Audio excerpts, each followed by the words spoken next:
December 7 నుండి 9 వరకు తెలంగాణ రాష్ట్ర సిఐటియు 5వ మహాసభలు జరుగుతాయి. వాటిని విజయవంతం చేసేందుకు మెదక్లో సిఐటియు సన్నాహక సమావేశం ఏర్పాటు చేశారు. ఈ సమావేశానికి ఆల్ ఇండియా కార్మికుల సంఘం కోశాధికారి సాయిబాబా, సిఐటియు రాష్ట్ర అధ్యక్షులు చుక్కా రాములు ముఖ్య అతిథులుగా హాజరయ్యారు.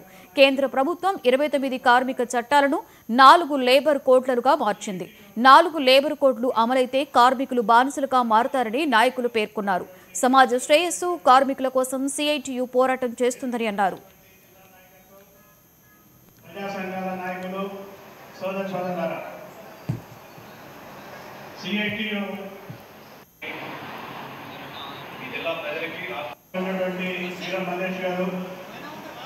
కావాలని మరి దాదాపు 20 ఏళ్ల కింద ఒక జిల్లా వ్యాప్తమైనటువంటి పాదయాత్ర నిర్వహించాం.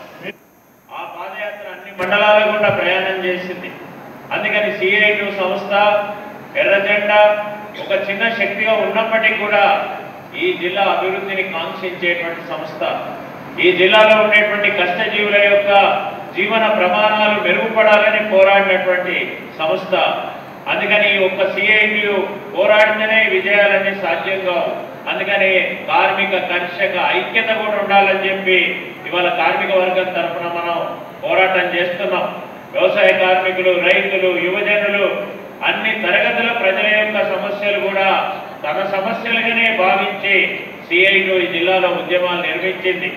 ఎక్కడో గజ్వేల్ ప్రాంతంలో రైతులు ఆత్మహత్య చేసుకుంటే ఆ రైతుల ఆత్మహత్యల్ని ఆనాడున్నటువంటి టిఆర్ఎస్ ప్రభుత్వం పట్టించుకోకపోతే, రుణమాఫీ చేయకపోతే, రైతులకు మరి నష్టపరిహారం ఇవ్వకపోతే పోరాటం చేయడం కుటుంబాల్ని ఆదుకున్నటువంటి చరిత్ర ఈ సిఐటియుకు ఎర్ర జెండాకు ఉంది అని చెప్పేది నేను ఈ సందర్భంగా మీ అందరి దృష్టికి తెస్తున్నాను.